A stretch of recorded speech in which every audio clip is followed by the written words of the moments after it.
Hello my dear friend, welcome to education point online. So friend, कैसे हैं आप लोग? गए हो बहुत अच्छे होंगे। सो मेरे प्यारे बच्चों, आज हम लोग बात करने वाले हैं टेक्निकल कम्युनिकेशन के यूनिट नंबर 4 के बारे में। और आज हम लोग पूरा यूनिट नंबर 4 यहाँ पे डिस्कस करने वाले हैं। और साथ ही साथ बेटा आपको क्या करना है, हेडिंग को याद करके जाना है।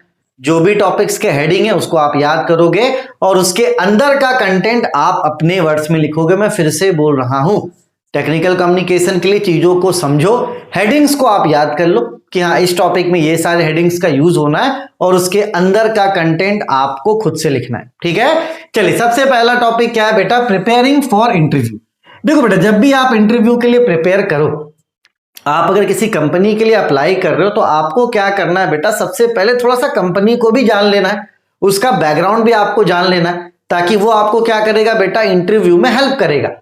अगर आप कभी रेफरेंस देते हो कि हाँ सर मैं तो कंपनी को बहुत दिन से फॉलो अप कर रहा हूं, ये प्रॉफिट था अगले साल, ये लॉस था, तो इससे सामने वाले को लगेगा कि नहीं यार ये हमारी कंपनी को फॉलो अप कर रहा, मतलब ये इंटरेस्टेड है। तो आपको कभी भी इंटरव्यू में प्रिपरेशन करना है तो भाई साहब, आप जिसके लिए अप्लाई कर रहे हो, जिस कंपनी में अप्लाई कर रहे हो, आपको थोड़ा सा उस कंपनी के बारे में जान लेना है। ठीक है, चलिए सबसे पहला पॉइंट क्या है? Research the employer. ठीक, चलो उसके बाद क्या है बेटा? Analyse the job description. देखो, आप अगर कभी भी अप्लाई करते हो तो जिस जॉब के लिए आप अप्लाई कर रहे हो उसको आपको एनालाइज कर लेना है पहले ही कि क्या आप उस जॉब के लिए फिट बैठ रहे हो या नहीं बैठ रहे हो, है ना। अगर मैं टीचर हूं और मैं कोडिंग के लिए अप्लाई करूंगा तो मुझे पता है कि मेरा सिलेक्शन नहीं होने वाला, इसलिए जॉब डिस्क्रिप्शन को चेक करना क्या है? बहुत ही ज्यादा इंपॉर्टेंट है। ठीक है, चलो उसके बाद क्या है बेटा? Master the star method. Star method क्या कहता है कि जो पुराने आपके मान के चलो जो भी एक्सपीरियंसेस है उनका आपको क्या करना है? यूज करना है। किसके लिए यूज करना है बेटा? आपको सिचुएशन में उसका यूज करना है, जो भी टास्क आप बनाओगे उसके लिए यूज करना है, जो एक्शन आपको लेना है उसके लिए यूज करना है, और रिजल्ट टू आंसर के लिए आपको क्या करना है बेटा? इसका यूज करना है। ठीक है, जो आपके पास्ट एक्सपीरियंस है उसको आपको क्या करना है? करेंट सिचुएशन में मानकर चलो अप्लाई करने को ही क्या बोलेंगे? मास्टर मेथड, जो कि होता है स्टार मेथड। ठीक है ना। चले, मास्टर मेथड बोलो, स्टार मेथड बोलो, कोई दिक्कत वाली बात नहीं है। मतलब क्या है इसका कि भैया जो प्रीवियस आपका एक्सपीरियंस है उसको करंट सिचुएशन में क्या करना? अप्लाई करना। ठीक है, चलो उसके बाद क्या है बेटा? Practice frequently.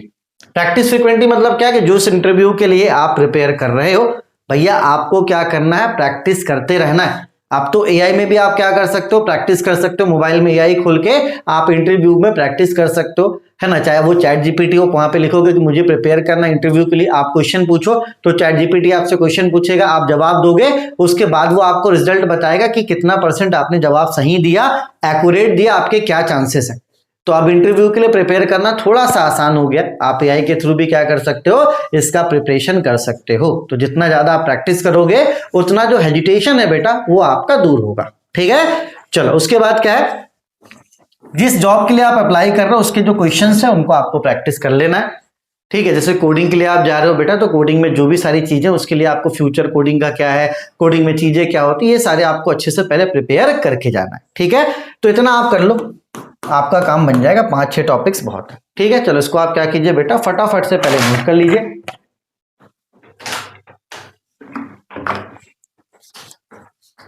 उसके बाद क्या है बच्चों? देखते हैं क्या है, क्या है, क्या है? Assessing yourself. देखो बेटा, एक बात समझना, जितना जल्दी आप खुद को पहचान लोगे उतना जल्दी आप कामयाब बनोगे। जैसे जब मैं बीटेक कर रहा था तो मैं पढ़ाता भी था, तो मुझे लगा यार पढ़ाने में बड़ा मजा आ रहा है, तो मैंने बोला कि नहीं यार मेरा इंटरेस्ट तो टीचिंग की तरफ है। तो मैं क्या बन गया? मैं बन गया टीचर। उसी तरीके से बहुत ऐसे बच्चों को जैसे कोडिंग में आइडिया है कि नहीं यार कोडिंग उसको बहुत मन लगता है तो उसको कोडिंग में ही जाना चाहिए। बहुत ऐसे बच्चे जिनको एआई में इंटरेस्ट है, बहुत ऐसे बच्चे जिनको साइबर सिक्योरिटी में इंटरेस्ट है। तो आप अगर अपने हुनर को पहचान रहे हो, आपको जिस चीज में मजा आ रहा है, आपको क्या करना चाहिए? उसी को अपना प्रोफेशन बनाना चाहिए। तो खुद के पहचानने को कि आप अपने स्ट्रेंथ को जान रहे हो कि आपका स्ट्रेंथ क्या है, आपका वीकनेस क्या है, उसी को क्या बोला जाता है? Assessing yourself. जैसे मान लो अगर मैं किसी कॉलेज में जाता हूं तो मैं तो ये बोलूंगा ना कि भाई मुझे पता है कि मैं मैथ पढ़ा सकता हूं। मैंने खुद को एसेस करा और मैं बोल सकता हूं कि सर मैं मैथ्स अच्छा पढ़ा सकता हूं, है ना। मुझे कोडिंग मत दीजिए, मुझे कोडिंग मत दीजिए, मैं कोडिंग नहीं करवा पाऊंगा। ठीक है, क्योंकि वो मेरा क्या है बेटा? एक तरह से वीकनेस है। तो अगर आप अपने आप को पहचान रहे हो, ठीक है, तो उसी को क्या बोलते हैं बेटा, एसेसिंग योर सेल्फ। ठीक है, इसके भी पॉइंट्स आप नोट कर लो। ठीक है, क्योंकि हो सकता है एग्जाम में अभी तो नहीं पूछा, लेकिन पूछ सकता है। अगर पूछेगा भैया तो आप बता देना, आपको पूरे नंबर मिल जाएंगे। चलो आगे क्या है, ड्राफ्टिंग इफेक्टिव रिज्यूम राइटिंग। देखो यार, रिज्यूम राइटिंग में आपने अभी तक तो बहुत सारा प्रैक्टिस करा भी होगा, और देखो रिज्यूम मेरे हिसाब से 1 पेज का होना चाहिए। ठीक है, आप उसमें थोड़ा सा अपना इंट्रोडक्शन दो। मैं तो बोलूंगा पहले आप इसको नोट करो। ठीक है, क्या है बेटा, प्रोफेशनल समरी। अभी मैं वहां पे आपको एग्जांपल के थ्रू बताऊंगा, इसको आप पहले नोट करो। जैसे ये एक रिज्यूम है, ठीक है, अगर रिज्यूम का क्वेश्चन आया तो मेरे हिसाब से ये वाला रिज्यूम आप एक पेज में बना देना, और उसके बाद क्या करना, अपनी वर्ड्स में इसको एक्सप्लेन कर देना। जैसे यहाँ पे आपका फोटो है बहुत प्यारा सा, उसके बाद आपका नाम, जिस जॉब के लिए आप अप्लाई करो वो जॉब टाइटल हो गया। ठीक है, कॉन्टैक्ट यहाँ पर है, उसके बाद आपके इंटरेस्ट, उसके बाद कौन कौन सा लैंग्वेज आपको आता है, आपके स्किल्स। ठीक है, प्रोफाइल समरी, आपका क्या प्रोफाइल है, आपका जो वर्क एक्सपीरियंस है वो। उसके बाद मेरे प्यारे बच्चों यहाँ पर हो गया आपका एजुकेशन। तो आप यहाँ पे देख सकते हो, एक पेज में आपने सारे डिटेल्स को दे दिया है ना। आप बहुत जगह देखोगे 2-3 पेज का, तो उतना किसी के पास टाइम नहीं होता कि वो आपके रिज्यूम को देखेगा 2-2, 3-3 पेज। तो कोशिश आपको ये करना कि एक ही पेज में आप अपने जॉब के बारे में जो भी बेस्ट आप दे सकते हो, जो आप बता सकते हो, आप एक ही पेज में बताने की कोशिश करो, है ना। तो ये वाला जो फॉर्मेट है ना, ये बहुत मान के चलो चलने वाला फॉर्मेट है। इस फॉर्मेट को प्लीज आप प्रैक्टिस कर लेना, क्योंकि अगर रिज्यूम राइटिंग आया तो आप इस फॉर्मेट को लिखोगे अपने वर्ड्स में, है ना। यहाँ पे कॉन्टैक्ट आपको एग्जाम रिज्यूम करके बनाना, इंटरेस्ट आपको अपने हिसाब से लिखना, लैंग्वेज ये आपको अपने हिसाब से लिखना, स्किल्स आप अपने हिसाब से लिख सकते हो, एजुकेशन आप अपना लिख देना, वर्क एक्सपीरियंस अगर है तो देखो ये सारी चीजें आप खुद से भी लिख सकते हो। ठीक है, उसके बाद क्या बेटा, आपका जो प्रोफाइल समरी वो, है ना। तो इसको प्लीज आप प्रैक्टिस कर लीजिएगा, क्योंकि अगर रिज्यूम राइटिंग आया तो इस फॉर्मेट को आपको लिखना है, और इसी को क्या करना, फिर एक पेज में एक्सप्लेन करना, आपको पूरे 7 में से 7 नंबर मिल जाएंगे। ठीक है, इसको आप क्या कीजिए बेटा, फटाफट से नोट कर लीजिए, है ना। ये बस हेडिंग्स नोट कर लो, है ना। ये जो हेडिंग्स है ना, कहाँ पे क्या है ये नोट कर लो। इसके अंदर का कंटेंट मुझे पता है कि आप लिख लोगे इतना तो मुझे आप पर भरोसा है। चलो आगे बढ़ते हैं। Dress, decorum and delivery technique. देखो बेटा, ड्रेस आपका मतलब मान के चलो, अगर आप जॉब इंटरव्यू के लिए जा रहे हो तो आपका ड्रेस फॉर्मल होना चाहिए। ठीक है, कोशिश आपको ये करना चाहिए बेटा कि आप एक लाइट, मतलब हल्का फुल्का जो लाइट ड्रेस होता है, ज्यादा नहीं कि भैया अपन ऐसा जैसे पार्टी वेयर ड्रेस पहन के, ऐसा नहीं, एकदम फॉर्मल ड्रेस आपको पहन के जाना है। डेकोरम का मतलब क्या होता है बेटा, बिहेवियर, है ना। बिहेवियर में क्या क्या चीज आ गई बेटा, कॉन्फिडेंस, कि आपका कॉन्फिडेंस कैसा है, आप कैसे बैठे हो, बैठने के तरीके से भी आपका कॉन्फिडेंस लेवल पता चलता है। साथ ही साथ बेटा आपका पंक्चुअलिटी, अगर कहीं पर आपको कोई काम है तो आप टाइम पर पहुंचो, है ना। इससे ये पता चलता है कि नहीं यार, ये वाला जो एम्प्लॉय है ना, ये क्या है, थोड़ा सा मानकर चलो पॉजिटिव है। तो आपको कोशिश ये करना है बेटा कि आप टाइम के क्या रहो, पंक्चुअल रहो, क्योंकि जो टाइम की वैल्यू नहीं करता फिर आगे चल के कंपनी उसका वैल्यू नहीं करता है। ठीक है, चलिए, तो देखो ड्रेस के बारे में मुझे बताने की जरूरत आपको नहीं है। डेकोरम का मतलब क्या होता है, बिहेवियर। बिहेवियर का पॉइंट आप नोट कर लेना, कॉन्फिडेंस हो गया, पंक्चुअलिटी हो गया, इंट्रैक्शन हो गया, कि जब आप लोगों से मिलो, है ना, आप में थोड़ा सा प्रोफेशनलिज्म होना चाहिए, कि नहीं यार आप हाय हेलो कर रहे हो, मतलब ज्यादा भी नहीं कि आप घर की बातें करने लग जा रहे हो, नहीं, आपको थोड़ा सा क्या रहना है बेटा, प्रोफेशनल रहना है। ठीक है, चलो उसके बाद क्या है बेटा, डिलीवरी टेक्निक। देखो डिलीवरी टेक्निक में क्या है, आपका सबसे पहला आई कांटेक्ट।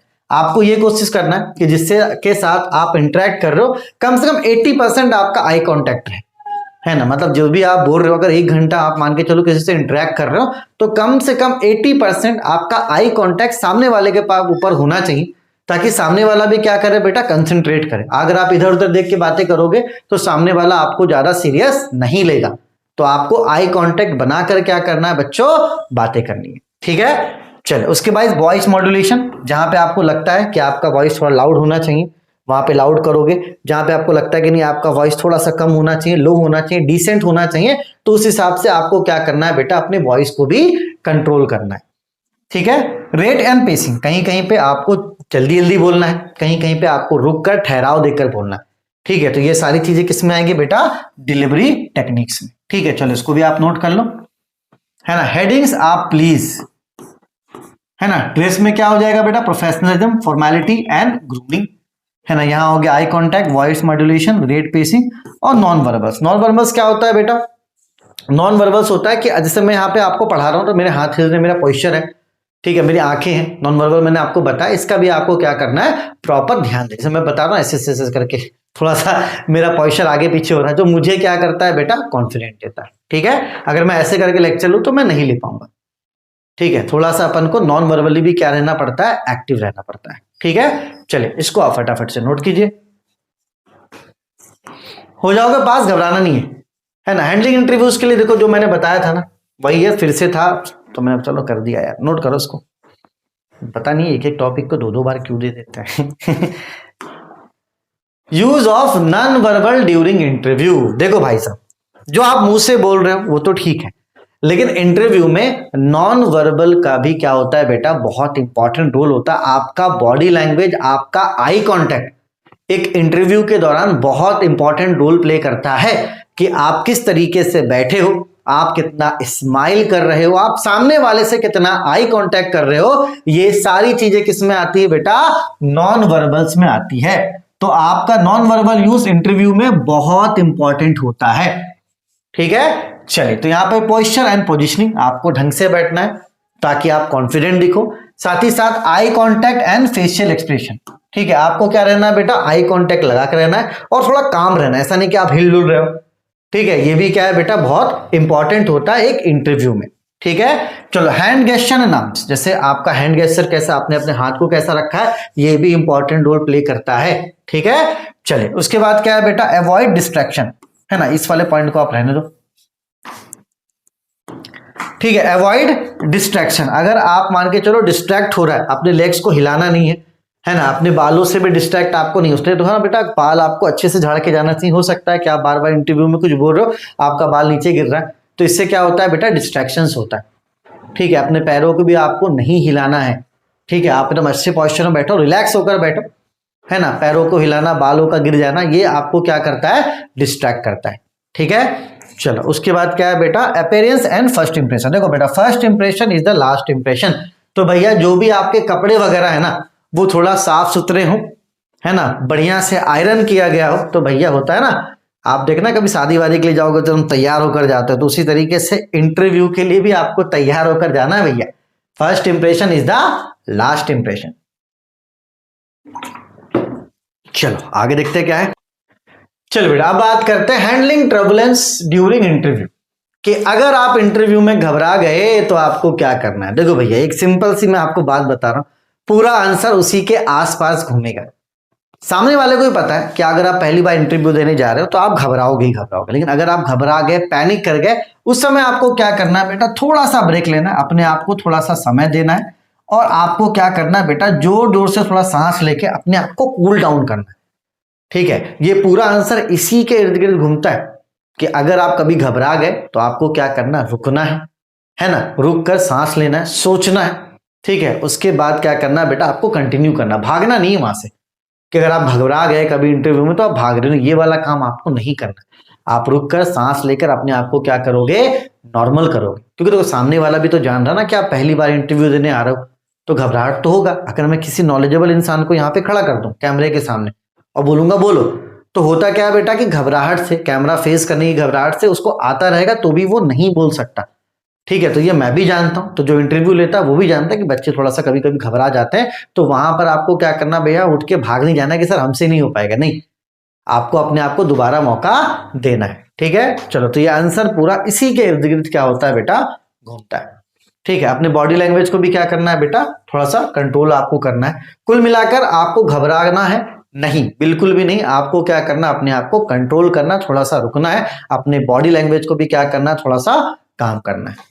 ठीक है, चलो उसके बाद क्या है बेटा, ग्रुप डिस्कशन का ऑब्जेक्टिव क्या होता है ना, ये पूछा जा सकता है आपसे एग्जाम में, है ना। इवेलुएट कैंडिडेट, ये ऑब्जेक्टिव होता है, जिसमें से आप अच्छे अच्छे कैंडिडेट्स को क्या करते हो बेटा, चुन लेते हो। टीम वर्क एंड लीडरशिप, इससे क्या होता है बेटा, ग्रुप डिस्कशन से जो टीम लीडरशिप है ना, वो होता है कि एक साथ बहुत लोग मिलकर जो काम करते हैं ना, तो वो क्या होता है, एक तरह से स्ट्रांग होता है ना।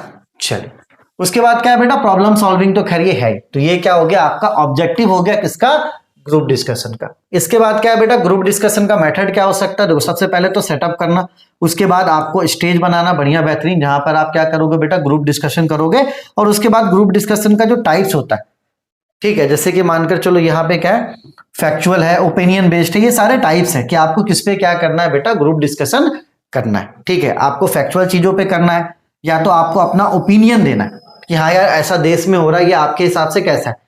ठीक है, तो ओपिनियन बेस्ड भी हो सकता है और फैक्चुअल भी हो सकता है, मतलब आपको फैक्ट में बात करना पड़ेगा कि अरे पहले तो ऐसा हुआ था, ये ना फैक्ट पे है ना, कि पहले तो आपका जीडीपी ऐसा था, अब देश का जीडीपी ऐसा हो गया, तो ये हो गया फैक्चुअल, जहां पर आप फैक्ट को लेकर क्या कर रहे हो, ग्रुप डिस्कशन कर रहे हो।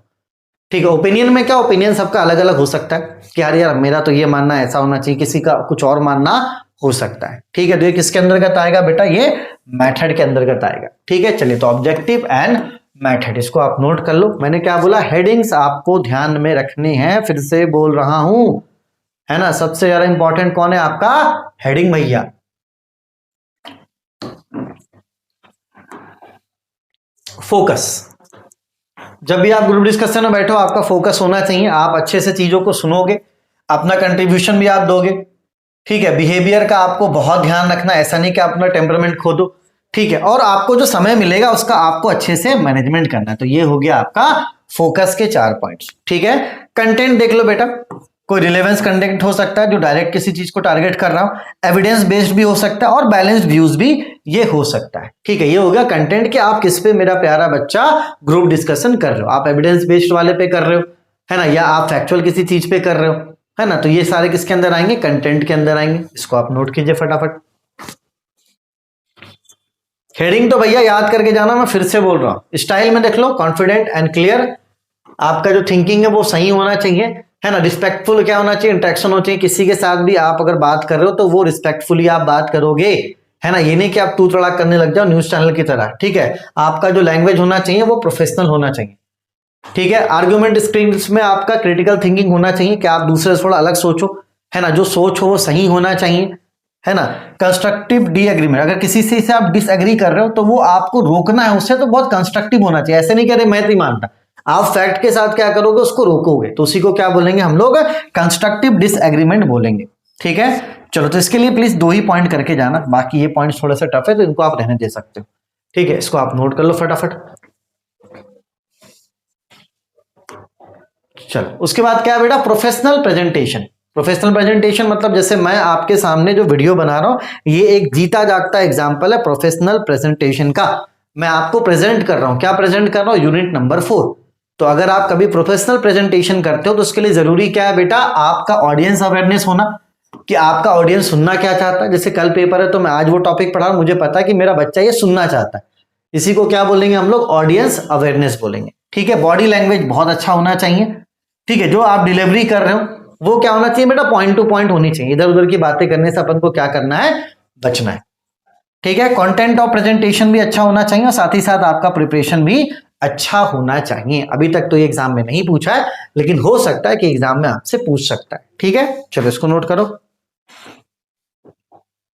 लास्ट देखो, ये यूनिट नंबर 3 का वोकैबुलरी एंड पैरा लैंग्वेज। देखो पैरा लैंग्वेज क्या होता है, जैसे बोलना तो चाहिए प्लीज, लेकिन हम लोग कभी कभी बहुत प्यार से बोलते हैं ना प्लीज, थोड़ा सा हम लोग क्या करते हैं, टोन को चेंज करते हैं।